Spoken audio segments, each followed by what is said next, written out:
Laura's deepest fear is to see her classmate who bullied her in primary school again. She's afraid that she will be sick and cry when she sees them, that they're living well and they don't even remember bullying her.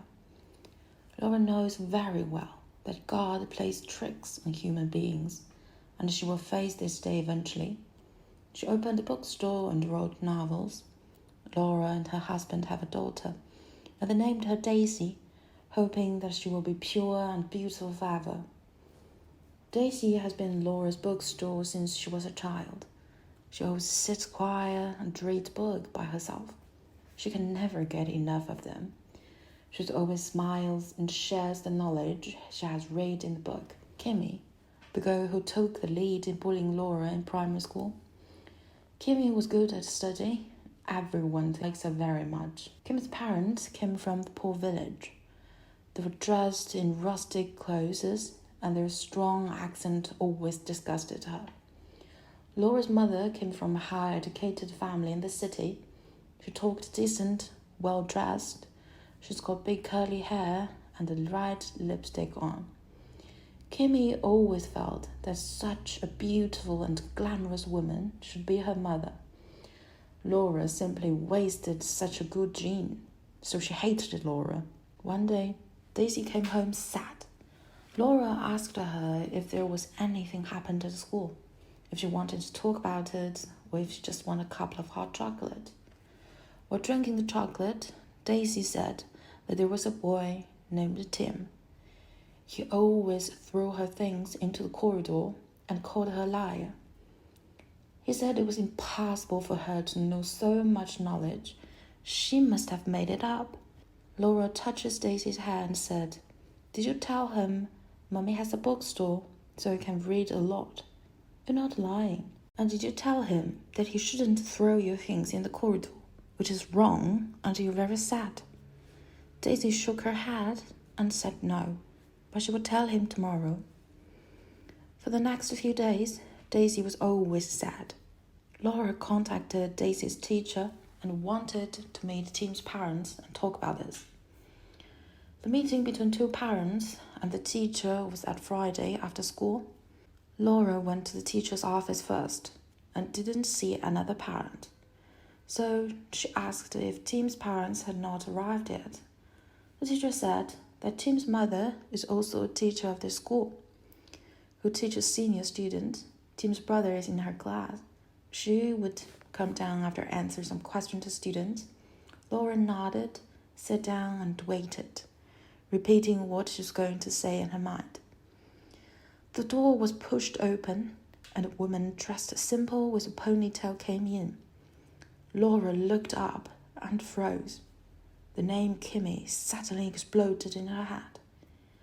Kimmy obviously didn't recognize Laura. She looked at a beautiful woman with big curly hair and red lip in front of her and said, "You look so young. If I didn't know, I thought you were Daisy's sister." Laura asking in her mind, how did she become a teacher? With what? Why? After the chat, Kimmy suggested that two parents should exchange numbers for future communicate. When Kimmy finally realized that she and Laura were classmates in primary school, she grabbed Laura's hair, touched her skirt, and said, "I remember when we were a child, your mother was dressed like this. Did you have plastic surgery all over your face? Otherwise, how could you be so beautiful?" Oh, and it's normal for children to fight each other, and they all became friends in the end. Laura wants to smash Kimmy's head. Why can't she hit by a car? Laura came home in a daze. She didn't know what to do. Laura made an anonymous phone call to the Ministry of Education. After the phone call, Laura felt that she was going to vomit with excitement. She was finally brave for her Daisy and herself. A few days later, Daisy came home crying out of breath, and Laura was frightened. Daisy said that teacher Kimmy talked to her today. She said that Mommy called the Ministry of Education. The teachers were very angry about this, and they don't like me anymore. And today, Timmy threw all my books in the trash bin and spit on it. Her so-called bravery was just a joke. She wanted to kill herself to stop the terrible pain in her heart. After one night, Laura told Daisy that she would contact another school today. She would transfer her to another school as soon as possible. That night, after school, Laura received a phone call from the police. Daisy was in the hospital near its school. She and several classmates had a terrible traffic accident. They were at the emergency. Daisy was fine. The police asked Laura to come to the hospital to pick her up, and they would tell her the details when she arrived at the hospital. Laura hung up the phone, sat on the sofa, and wiped quietly. Suddenly, she screamed and slapped herself hard. After adjusting her mood, Laura went to the hospital. When she arrived at the hospital, she saw little Daisy sit in the corner, rushed over and hugged her, shaking and crying uncontrollably. Tim called Daisy as she was leaving school and threw her back in the middle of the road. Daisy cried when she saw the traffic. As it happens, Tim's brother saw it and apologized to Daisy for his young brother.